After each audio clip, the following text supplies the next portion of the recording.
அஜய்க்கும் ராகினிக்கும் வந்து நிச்சய புடவை எடுக்கணும் அப்படின்னு சொல்லிட்டு எல்லா ஏற்பாடும் பண்ணிவிட்டு அவங்களுக்கு தேவையான அந்த நிச்சய புடவை வெடி ஷர்ட் எல்லாமே எடுக்கிறாங்க. என்னப்பா நீ வந்து கொஞ்சம் கூட பார்க்கவே மாட்டேங்கிற, இதெல்லாம் எடுத்துகிட்டு வந்திருக்கோம், நல்லா இருக்கான்னு பாரு அப்படின்னு சொல்லிட்டு விஜய் கிட்ட காட்டணும். நல்லா தான் இருக்குன்னு சொல்லிட்டு போகிறாரு.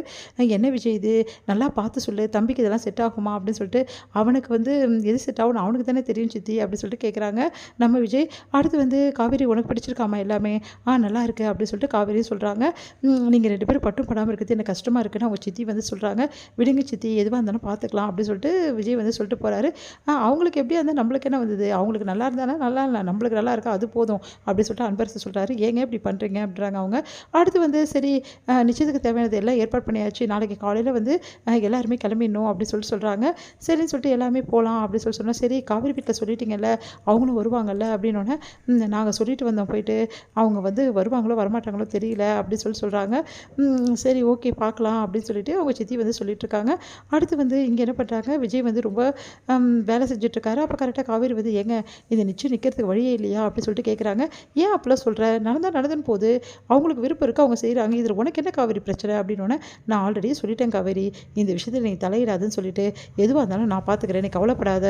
ஏங்க உங்களுக்கே தெரியும்ல ராகினியும் வந்து பசுபதி எப்படின்னு சொல்லிட்டு எனக்கு நல்லா தெரியும், அப்புறமும் ஏன் நான் சம்மதிச்சேன்னு கேட்குறியா, அதுவும் உனக்காக தான் புரியுதா, அதெல்லாம் உனக்கு ஒரு நாள் புரியும், நான் சொல்கிறது உனக்கு தெரியல அப்படின்னா, இங்கே பாருங்கள் நான் சொல்கிறது தான் உங்களுக்கு தெரியல, அவங்க ரொம்ப மோசமானவங்க, நான் எத்தனை வாட்டி சொல்கிறேன், எல்லாருக்கிட்டையும் சொல்கிறேன், ஆனால் யாருமே கேட்க மாட்டேங்கிறீங்க, நாளைக்கு வேறு நிச்சயம் வச்சுருக்கீங்க, இதுக்கப்புறம் கல்யாணம் அப்படின்னா, ஆமாம் நிச்சயம் வச்சா கல்யாணம் தான் ஆகும், போச்சு போங்க, நாளைக்கு பாருங்கள் அவங்க 2 பேரும் எப்படிலாம் என்னை கலாய்ச்சி விட போகிறாங்கன்னு சொல்லிட்டு, அன்னைக்கு நம்ம பொண்ணு பார்க்க போனோம்ல, அன்னைக்கே என்னை வந்து அந்த மாதிரி கலாய்ச்சி விட்டாங்க அப்படின்னோடனே, இங்கே பாரு காவேரி, நீ வந்து அவங்க கலாய்க்கிறாங்கன்னு சொல்லிட்டு நீ பாட்டு ஒதுக்கிறது தான், அவங்க அப்படியே தான் பண்ணிகிட்ருப்பாங்க, அதனால் எதிர்த்து நில்லு, அவங்க கலாய்ச்சா நீ கலாய், இதில் என்ன தப்பு இருக்குது, நான் எப்படிங்க, ஏன் உனக்கு நான் சொல்லியா தரணும், உனக்கு ஒன்றும் தெரியாதா, நீ எப்படியெல்லாம் வந்து கலாய்ச்சி விடுவேன் எல்லாரையும் சிரிக்கிறாங்க.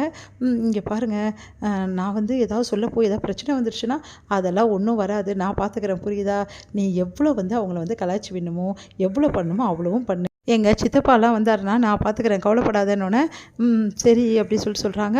அடுத்து வந்து நிச்சயத்துக்கு எல்லாருமே போகிறாங்க. அதே மாதிரி வந்து எல்லோரும் வந்துட்டோன்னே கோயிலில் நிச்சயதார்த்தம் வந்து நல்லபடி நடந்து முடியுது. அப்போ வந்து காவேரியை பார்த்துட்டு அப்படியே நக்கலாக வந்து சிரிக்கிறாங்க ராகினி. அமைதியாக இருக்காங்க காவேரி. என்ன காவேரி, கல்யாணத்தை நிறுத்த போகிறேன், நிச்சயத்தை நிறுத்த போகிறேன், நடக்குதான்னு பார்க்கலாம் அப்படிலாம் சொன்னான், ஆனால் இப்போ பார்த்தீங்களாப்பா எதுவும் எல்லாம் நடக்க போகுது, இப்போ பாரு நிச்சயம் நடந்துச்சு, இதுக்கப்புறம் கல்யாணம் நடக்க போகுது அப்படின்னு சொல்லிட்டு கலாய்க்கிறாங்க. உடனே வந்து சிரிக்கிறாங்க.